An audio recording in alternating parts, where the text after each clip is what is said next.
we grown-ups say things like, oh, we just have to wait till the old people die off and the young people understand and they'll move forward and da-da-da. Or we'll say, it's the young people who have to, they can't lead us. They have great ideas. They need our leadership. So it's a hand-in-hand kind of operation.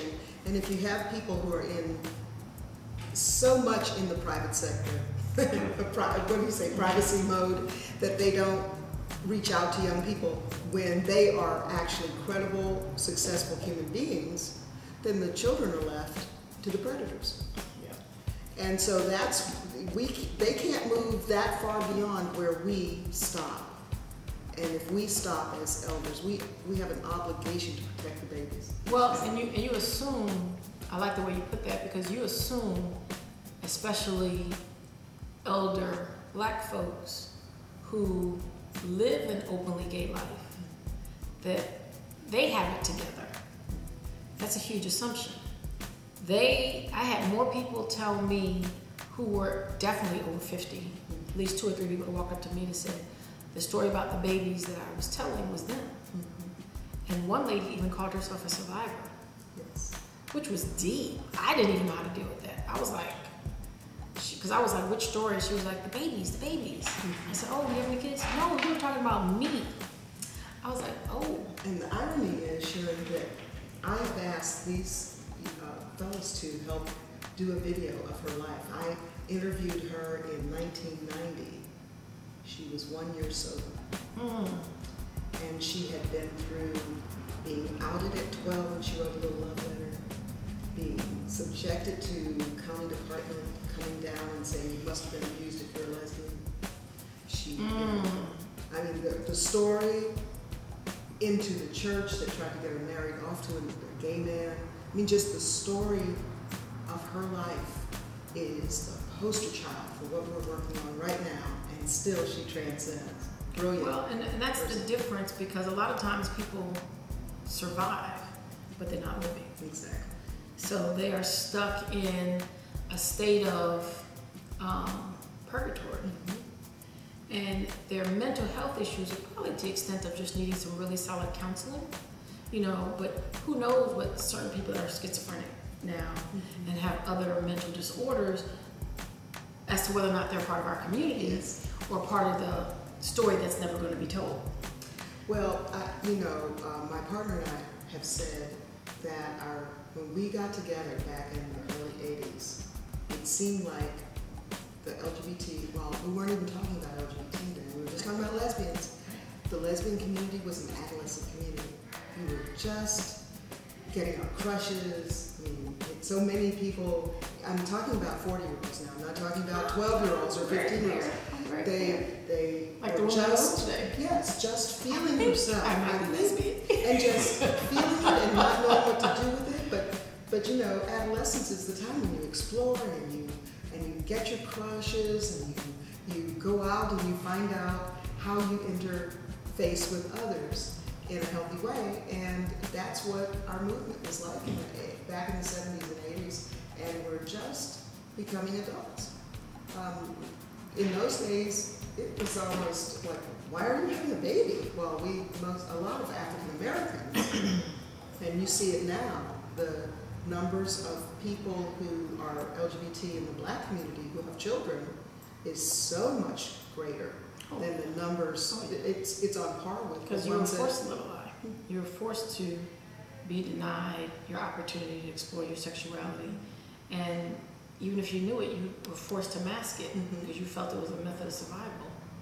So it was easy to pick up a mate that had an interest in you because there was no casualty for you. There was no invested, true love. It was really marriages of convenience. And in many ways, situations of survival. I have been out for 40 some years. And to my family, to all my relationships, all my friends and family and kinfolk, back home and elsewhere. And that's not very common. But I want to add a little bit of a proviso about how I mean to say I'm out. I mean directly saying the words. And that's what's uncommon. Right. What is more common is to be there with your partner who has been with you for 30 years. You've never said the word lesbian. You've never said the word gay.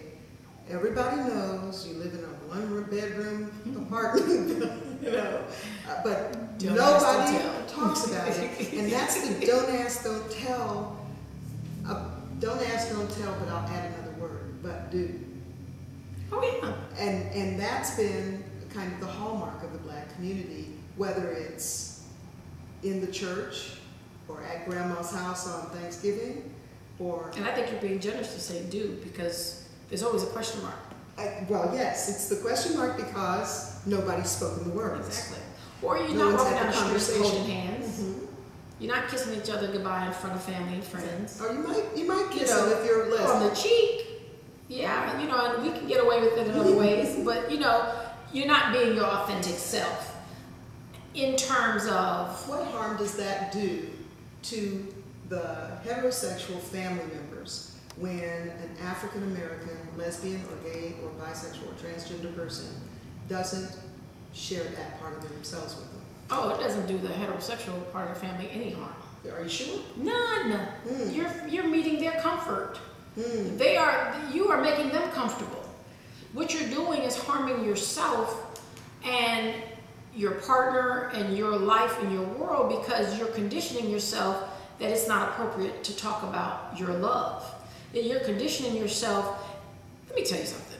Let me talk about straight space.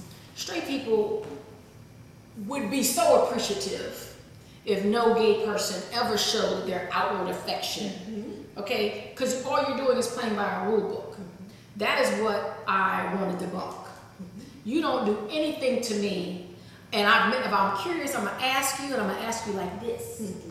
It is not our responsibility to shout from the mountaintop that you have a right to be free. That's just like the oppressor. That's just like the black-white.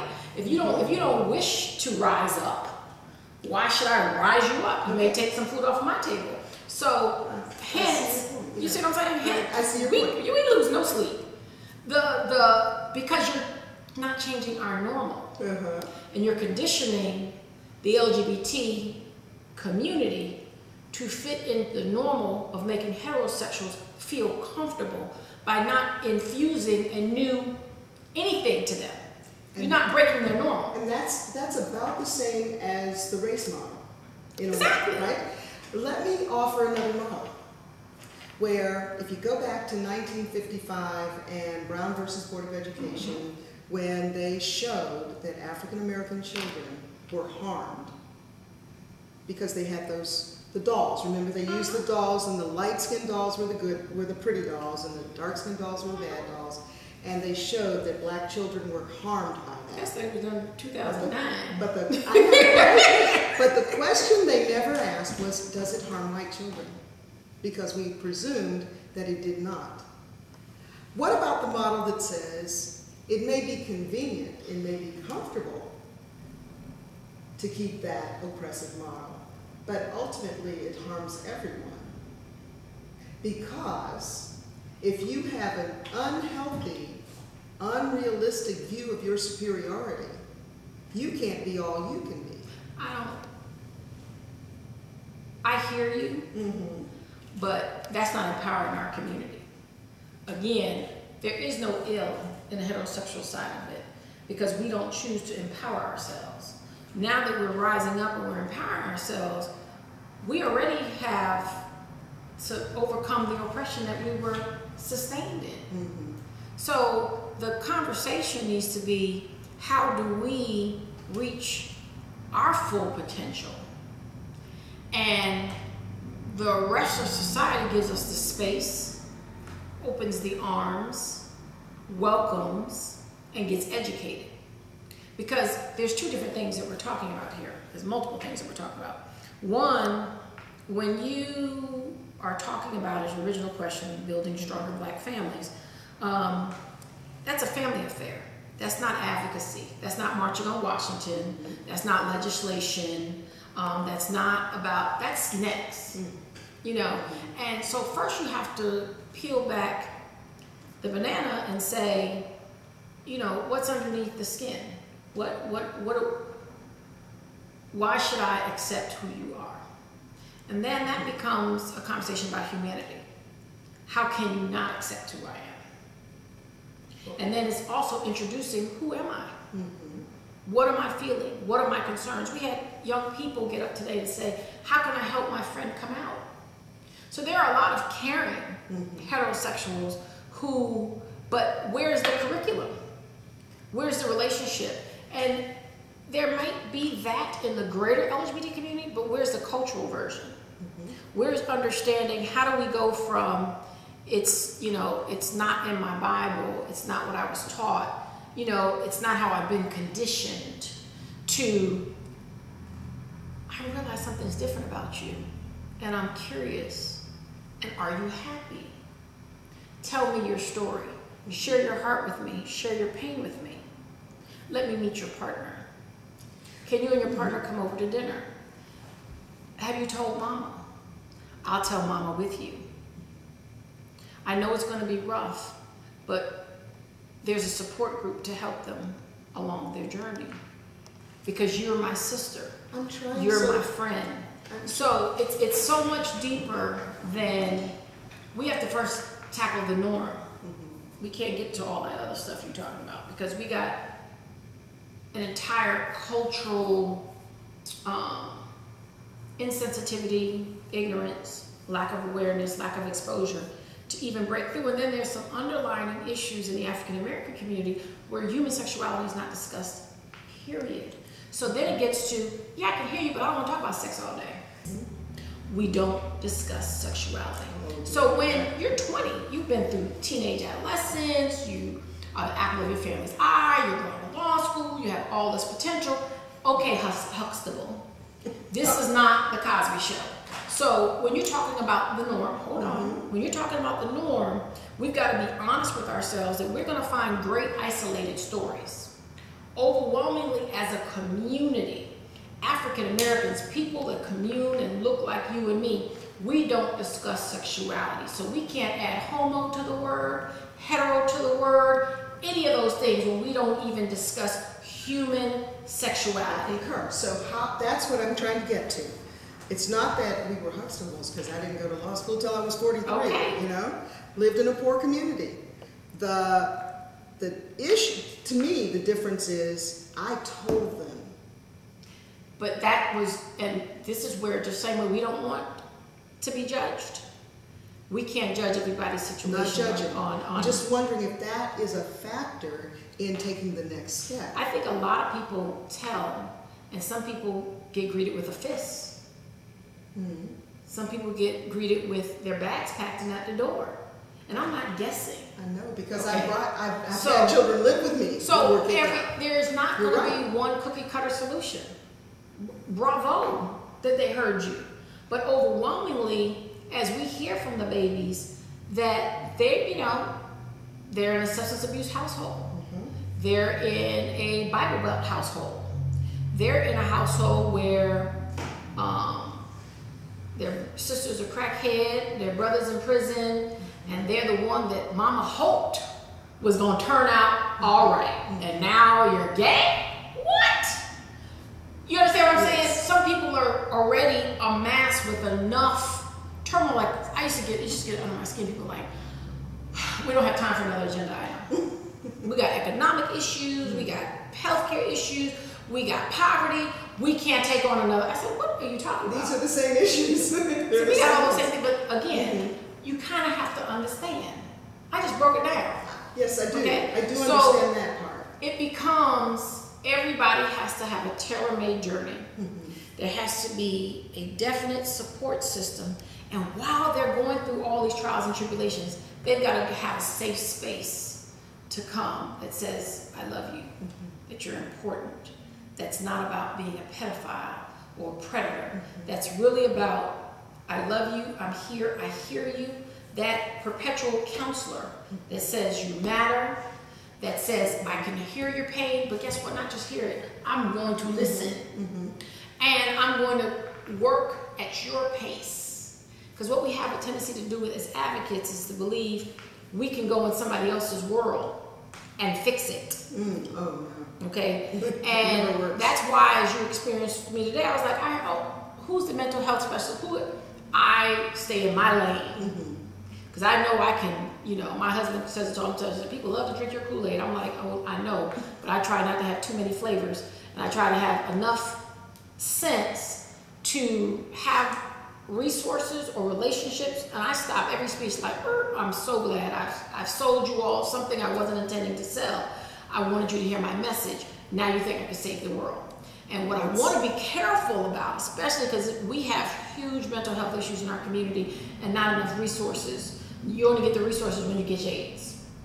You know, and sometimes you don't get them then. Exactly. So my point is, I don't want everybody to get to the state of crisis. I want preventative care.